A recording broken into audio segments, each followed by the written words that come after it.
내 고생하는 것 옛 야곱이 돌베개 베고 잠 갔습니다.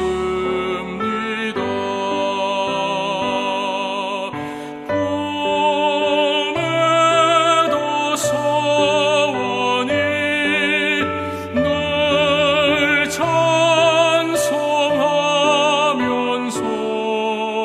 주께 더 나아가기 원합니다.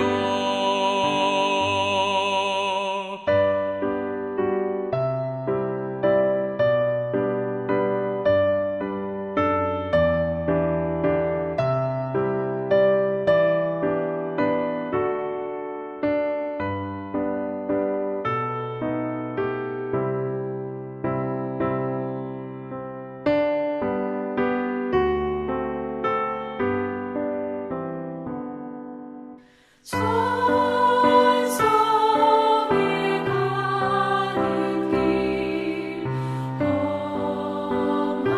험하여도 생명길 되나니 은혜로다.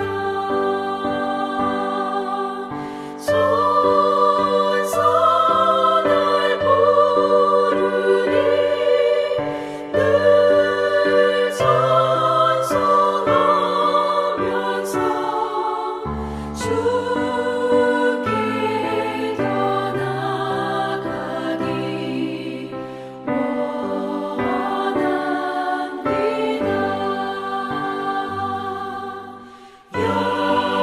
야곱이 잠깨어 일어나노 돌단을 쌓은 것 본받아서 숨질 때 되도록 늘 찬송하면서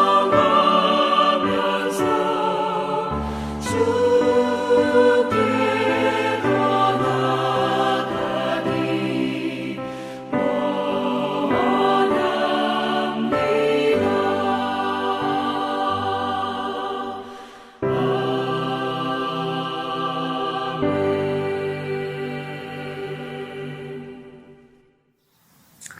할렐루야. 하나님께 예배하신 여러분들을 나사렛 예수 이름으로 환영합니다. 주의 평강과 은혜가 함께하기를 바라며 찬송하지요. 찬송가 338장입니다. 338장 내 주를 가까이 하게 함은 우리의 힘이 되신 하나님 아버지, 그리스도 예수 안에서 오늘도 하루를 시험을 이기고 죄로부터 승리할 수 있는 하늘의 능력들을 더하실 줄로 믿습니다. 그리스도 예수의 십자가를 바라보며 오직 산 소망을 가지고 거듭난 자의 삶을 살아갈 때에 이 모든 것을 이룰 수 있는 믿음을 더하여 주시어서 믿음을 따라가는 모든 길 가운데 하나님의 승리를 경험하게 하여 주옵소서. 사람의 승리 가운데 취해 있지 말게 하여 주옵시고 오직 하나님이 승리하신 것을 기뻐하며 찬송하며 감사할 수 있는 저희들 되게 하여 주옵소서.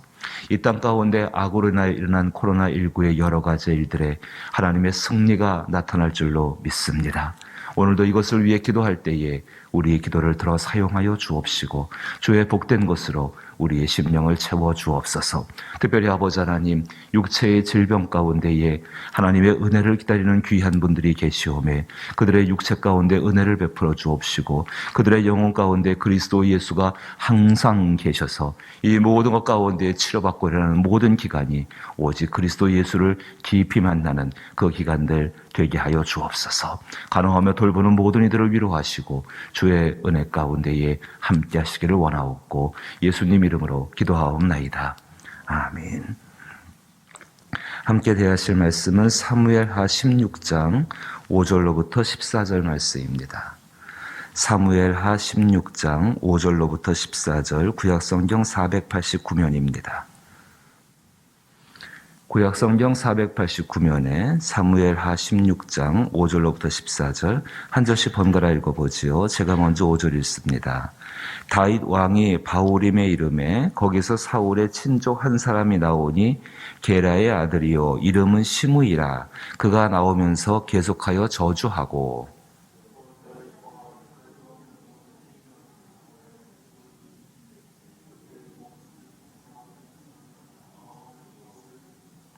시므이가 저주하는 가운데 이와 같이 말하니라.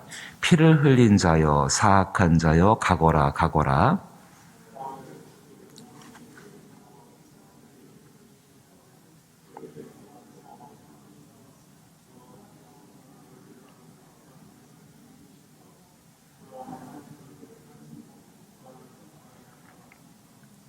스루아의 아들 아비새가 왕께 여짜오되 이 죽은 개가 어찌 내 주 왕을 저주하리이까 청하건대 내가 건너가서 그의 머리를 베게 하소서 하니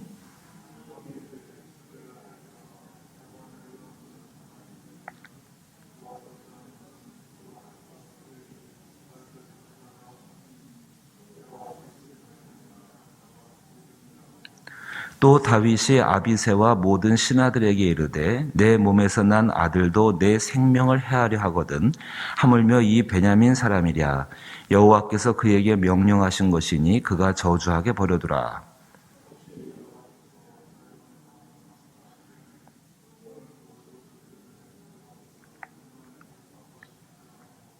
다윗과 그의 추종자들이 길을 갈 때에 시므이는 산 비탈로 따라가면서 저주하고 그를 향하여 돌을 던지며 먼지를 날리더라. 왕과 그와 함께 있는 백성들이 다 피곤하여 한 곳에 이르러 거기서 쉬니라. 아멘. 우리 세상을 살아나가면서 이 저주의 이야기들 또 저주와 같은 개념으로 속에 있는 것이 비난이라는 것인데요. 그 비난 같은 것들, 조롱 같은 것들, 그런 거 받고 싶은 사람 아무도 없습니다. 누가 나를 저주한다, 나를 비난한다, 나를 조롱한다. 그 이야기 들으며 살고 싶은 사람 아무도 없습니다. 그 이야기 들으면서 정말 기분 좋은 사람, 그 이야기 들으면서도 속에서 웃고 있는 사람은 아무도 없지요. 다 상하게 되어지고 고통스럽고 또 그것 때문에 화나고 열받아가지고 무슨 일을 할지 모르는 것이 또한 사람의 모습일 것입니다. 근데 세상 살아가면서 그렇게 저주라든지 아니면 비난의 이야기 또 조롱의 이야기 참 듣기 싫은 이야기들인데 그 이야기를 안 들을 수 없는 게 또 세상입니다. 참 아이러니컬하죠. 그 세상 살면서 오늘 다윗의 모습을 보십시오. 이 다윗의 모습 가운데에서 그 저주의 소리, 비난의 소리, 조롱의 소리가 있을 때에 이 다윗이 어떤 태도를 취하고 있는가. 그 태도를 우리는 성경에서 배워야 합니다. 왜냐하면 다윗은 하나님 앞에서 승리한 사람이고 그 사람은 믿음의 길을 걸어간 사람이고 그 믿음의 길을 하나님은 우리에게 걷기를 원하시기 때문에 그러합니다. 5절 말씀 보니까 시므이 베냐민 지파, 사울이 왕이었던 지파였죠. 그 지파의 아주 유력한 사람입니다. 사울의 친족 한 사람이 나오니 게라의 아들이요 이름은 시므이라. 그가 나오면서 계속 저주합니다. 그 저주의 내용이 무엇인가를 보게 되니까는요. 그 7절 말씀 보니까는 시므이가 저주하는 가운데 이와 같이 말하니라. 피를 흘린 자여 사악한 자여 가거라 가거라. 사울의 족속의 모든 피를 여호와께서 내게로 돌리셨도다. 그를 이어서 내가 왕이 되었으나 여호와께서 나라를 내 아들 압살롬의 손에 넘기셨도다. 보라 너는 피를 흘린 자이므로 화를 자초하느니라 하는지라. 까닭없는 저주지요. 사울의 왕국이 다윗의 손에 넘어간 거고 하나님이 넘겨주신 것이고 사울 왕이 그 왕에서 폐위된 것은 사울이 하나님을 버렸기 때문에 하나님도 사울을 버린 겁니다. 그 다음에 기름 부어 세운 사람이 그 다윗이고 그건 하나님이 하신 일이었기 때문에 하나님이 하신 일이었죠. 다윗이 가서 사울을 억지로 죽여서 왕을 죽이고서 이렇게 빼앗았다. 예, 그렇지 않습니다. 사울은 전쟁에서 죽었고 길보아산의 전투에서 죽었고 다윗은 오히려 이 사울을 전쟁터 가운데에서 2번이나 목숨을 구해줬던 것도 살려줬던 것도 다윗의 모습이었습니다. 까닭 없는 저주입니다. 자, 첫 번째 우리가 기억하실 것, 세상 가운데 저주와 같은 소리가 있고 비난의 소리가 있고 조롱이 있을 때요, 하나 중요한 거 한번 기억해 보십시오.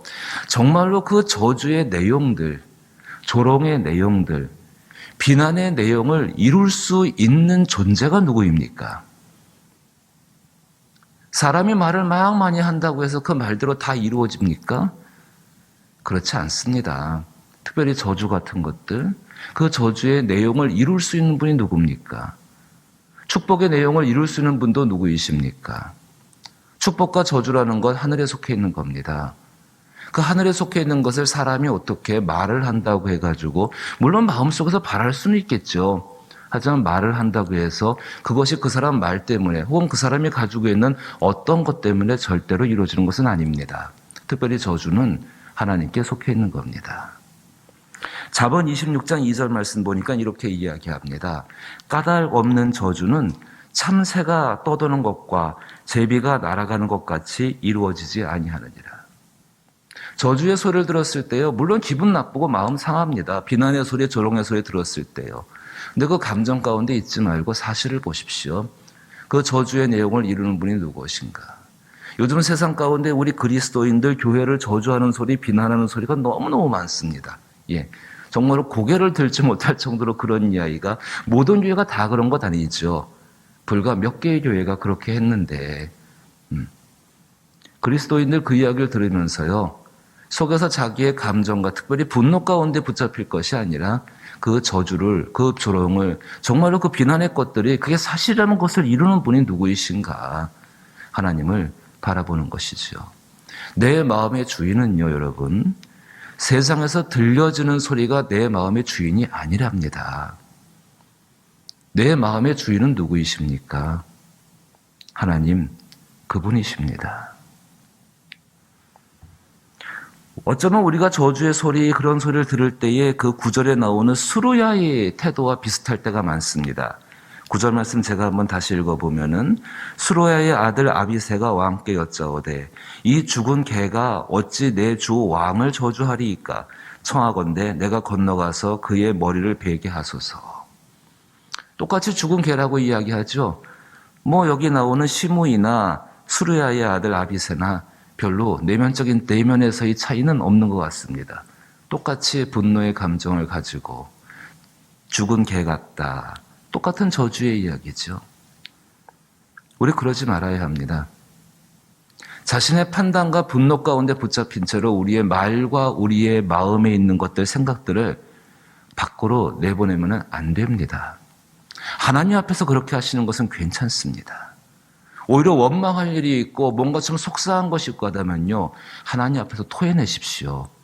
그럼 그 안에 심령의 자유들을 얻습니다. 근데 사람들은요, 그 자기 안에 있는 것을 정말 아무런 것도 없이 바깥으로 내보내려고 합니다. 마치 그렇게 해서 자기가 정당한 것처럼 인정받으려고 합니다. 여기 나오는 지금 누굽니까? 시므이, 불과 며칠 뒤에요, 사무엘하 19장에 가시면은요, 이 시므이요, 바로 자기가 저주했던 것이 얼마나 우스운 일이었는지를 성경이 이야기를 해주고 있습니다. 조금 더 가볼까요?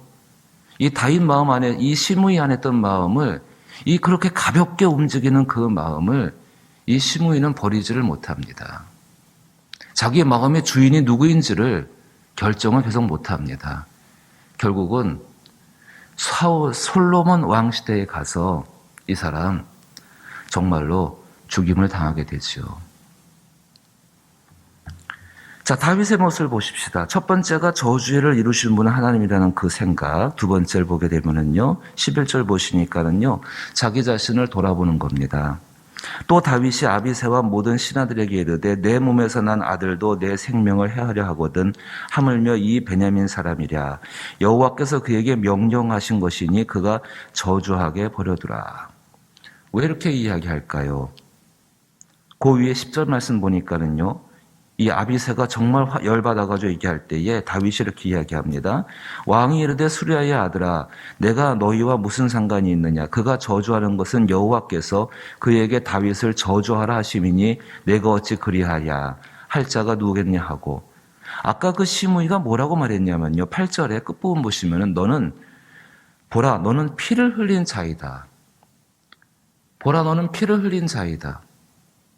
다윗은 그 이야기를 들으면서 자기 자신을 돌아보는 것입니다. 사울 왕의 피를 흘리진 않았습니다. 하지만 이 다윗은 어떤 피를 흘렸습니까? 밧세바의 남편인 우리아의 피를 흘렸습니다. 사무엘하 12장 사건을 보게 되면 하나님은 그것을 분명히 지적하셨고 그것 때문에 너희 집에서 칼이 그치지 않을 것이라고 분명히 선포하셨습니다. 자기의 행위를 기억하고 있는 것이지요.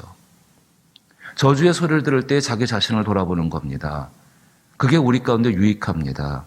조롱의 이야기를 들을 때, 비난의 이야기를 들을 때에 내 감정 가운데 휩싸여가지고 그 감정 가운데만 치우치는 것이 아니라 이 이야기를 내가 들었을 때에 과연 내 과거의 행동들은 어떠했는가. 저주를 이루시는 분이 하나님이시기 때문에 그 하나님 앞에서 내가 온전하다고 한다면은 그 저주는 전혀 두려운 것이 아닙니다.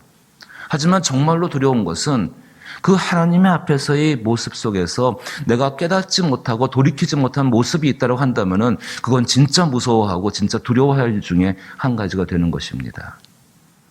다윗은 알고 있죠. 자기 자신은 밧세바의 아내 우리아의 피를 흘린 사람이라는 것. 시므이의 저주와는 관계가 없습니다. 하지만 그의 마음속에서는 자기가 했던 행위에 대해서 분명한 기억을 하고 있고 그것 때문에 하나님 앞에서 그것 때문에 하나님께서 나의 시므이를 통해서 나를 저주하게 하시는구나. 12절 말씀 보십시오. 혹시 여호와께서 나의 원통함을 감찰하시리니 오늘 그 저주 때문에 여호와께서 선으로 내게 갚아주시리라. 거기 나의 원통함이란 말은요, 내가 이 저주로 왜 들어야 합니까라는 자기 분에 이긴 못 이겨 하는 말이 아니라 내가 하나님 앞에 회개하고 하나님 앞에 돌아왔는데 하나님 악한 원수 마귀는 계속해서 나를 이렇게 저주하고 조롱하고 비난합니다. 내 영혼이 하나님 앞에만 있기를 원하는데 하나님 세상은 이렇게 나를 괴롭힙니다. 얼마든지 우리도 세상 가운데 그럴 수가 있습니다. 주 앞에 돌아와서 주 앞에 은혜의 길을 걷기를 원하는데 여전히 세상은, 여전히 죄악은, 여전히 사탄 원수는 옛날의 것을 가지고 나를 괴롭히고 힘들게 할 때가 있습니다. 그래서 원통한 것입니다. 나는 그리스도 예수의 피를 갖고 사는데 내 안에서는 여전히 옛날 일들로 인하여서 내 영혼이 눌릴 때가 있고 결박될 때가 있고 그래서 심히 곤란할 때가 있는데 하나님 나는 원통합니다. 놀라운 것은 하나님께서 그렇게 하나님 앞에 자기의 원통함들, 자기 영혼의 절박함들, 그리고 자기를 돌아보고서 그 저주의 소리 앞에서 자기 마음대로 행동하는 것이 아니라 그 앞에서 오히려 돌이켜 자기 자신을 돌아보는 사람들에게 은혜를 베푸시고 거기 말씀대로 여호와께서 선으로 내게 갚아주시리라. 가만히 보십시오. 사무엘하 16장부터 시작해서 이제 17장, 18장, 19장 가시면서 이 시므이의 저주처럼 되어졌는가? 그렇게 되어지지 않았습니다. 하지만요, 다윗이 자기의 모습을 돌아보지 아니하고 그 위에 있는 수르야의 아들 아비새처럼 행동했다고 한다면은 정말로 칼이 끊어지지 않았겠죠. 13절 보니까는 다윗과 그의 추종자들이 길을 갈 때에 시므이는 산비탈로 따라가면서 저주하고 그를 향하여 돌을 던지며 먼지를 날리더라. 행위는 남게 되어집니다. 그래서 우리는 조심해야 합니다. 14절에 왕과 그와 함께 있는 백성들이 다 피곤하여 한 곳에 이르러 거기서 쉬니라. 하나님이 이 다윗과 함께 있는 사람들을 쉼의 장소까지 인도해 가셨습니다.